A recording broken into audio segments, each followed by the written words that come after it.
गंदम के अलावा सब्ज़ा जिसे आप साग कहते हैं वो है, कमाद है, और ये हर तरफ बड़ा सरसब्ज और शादाब एरिया है। तो यहाँ पे लोग जो है वो अपनी ज़रूरत के मुताबिक फसलें काश्त करते हैं। अभी मैं आपकी बात करानी है मैंने एक किसान से, ज़रा देखते हैं कि वो आपको क्या कहते हैं। लेकिन ये है कि खूबसूरत जगह है, साफ़ सुथरा माहौल है, और ये मेरा ख्याल है सोलर लगा हुआ है। तो ज़रा इनसे भी पूछते हैं। अस्सलाम वालेकुम। वालेकुम सलाम जी, क्या हाल है जी? ठीक हो? ठीक, अल्लाह का शुक्र, ठीक। अच्छा, सोलर लाया है ये सोलर लाया है जी। ते मोटर किधर गई? ਤੁਹਾਡੀ ਮੋਟਰ ਨਾ ਆਉਂਦੀ ਕਦੀ ਕਦੀ? सर आई है जी 7.5 ਦੀ।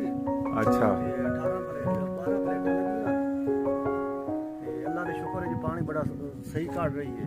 ਅੱਛਾ, ਤੇ 7.5 ਏਕੜ ਦਾ ਮੈਂ ਕਿਸਾਨ ਮਾਲਕ ਹਾਂ ਤੇ ਅੱਲਾਹ ਦਾ ਸ਼ੁਕਰ ਹੈ ਜੀ, ਬੜਾ ਸੋਹਣਾ ਮੇਰਾ ਗੁਜ਼ਾਰਾ ਹੋ ਰਿਹਾ, ਪਾਣੀ ਬਿਲਕੁਲ ਠੀਕ ਦੇ ਰਹੀ ਹੈ। Very good. ਤੇ ਬਿਜਲੀ ਕਿਧਰ ਗਈ ਤੁਹਾਡੀ? ਬਿਜਲੀ ਖਤਮ ਕਰ ਦਿੱਤੀ ਜੀ। ਕਿਉਂ? सोलर ਤੇ ਆ ਗਿਆ ਜੀ। ਨਹੀਂ, ਬਿਜਲੀ ਮਹਿੰਗੀ ਹੈ। ਬਿਜਲੀ ਮਹਿੰਗੀ ਆਈ, ਅੱਛਾ ਇਸ ਵਜ੍ਹਾ ਤੋਂ ਅਸਾਂ ਲਾ ਲਈਏ ਜੀ ਸੋਲਰ ਮੋਟਰ। ਅੱਛਾ, ਮਾਸ਼ਾਅੱਲਾ ਤੁਹਾਡੀ ਗੰਦਮ ਵਗੈਰਾ ਤਾਂ ਬੜੀ ਅੱਛੀ ਹੈ। ਤੇ ਕਿਹਦਾ ਲੱਗਦਾ ਤੁਹਾਨੂੰ ਕਿ ਹਕੂਮਤ ਤੁਹਾਡੇ ਨਾਲ ਤਾਮਨ ਕਰ ਰਹੀ ਹੈ?